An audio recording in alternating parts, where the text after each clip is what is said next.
Les acouphènes sont des bruits parasites qu'une personne entend sans que ceci n'existe réellement, un mal invisible qui peut considérablement handicaper la vie de ceux qui en souffrent. Oui, c'est ce qui arrive à Tristan Viscock, qui est artiste peintre et coureur d'ultra-trail, et chez qui les acouphènes ont absolument tout changé. Rencontre avec Ring Benhammer, Aldo Cardulo et Nathalie Vincenti.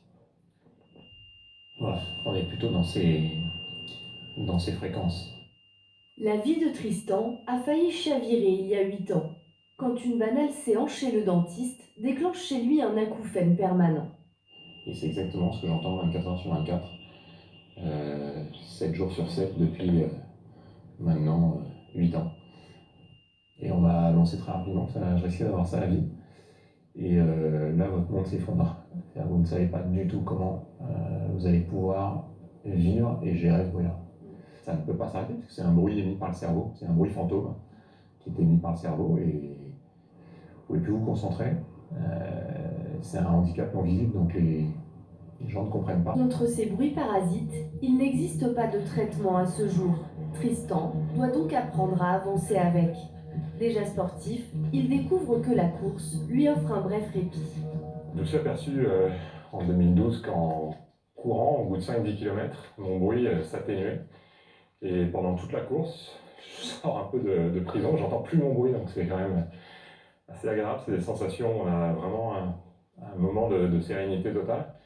Le problème, c'est que ça s'arrête au moment où je m'arrête de courir et le bruit revient automatiquement. Il continue donc de courir et s'entraîne de plus en plus. 3 ans de suite, Tristan fait l'ultra-trail de la Diagonale des Fous. 170 km et 10 000 mètres de dénivelé à travers l'île de la Réunion. Mais en 2015, l'ultra-trail du Mont Blanc est l'épreuve de trop. L'effort lui provoque une rhabdomyolyse, son tissu musculaire se détruit et bouche ses reins. J'ai été en urgence vitale, parce que j'ai été en dernier stade au niveau des reins, et je me suis retrouvé donc en dialyse pendant une quinzaine de jours. Et c'est vrai qu'après l'épisode de l'hôpital, j'ai eu un vrai phénomène d'acceptation par rapport à mon bruit.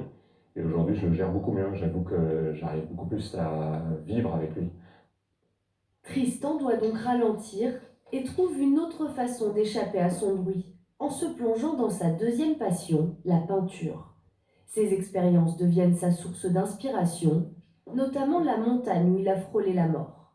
Au moment où je peins, j'arrive à me déconnecter de ce bruit. Quand je peins, il y a vraiment un côté très méditatif que j'ai connu vraiment pendant mes courses, pendant mes trails.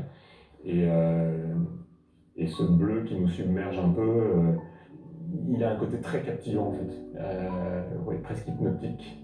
C'est important, enfin, c'est des moments de bonheur intense. Si le bruit est toujours présent, il ne freine plus Tristan. Dans quelques mois, il ira en haut du Mont Blanc pour exposer ses toiles et délivrer un message écologique. Ensuite, ce sera le mont Fuji, puis le Kilimandjaro.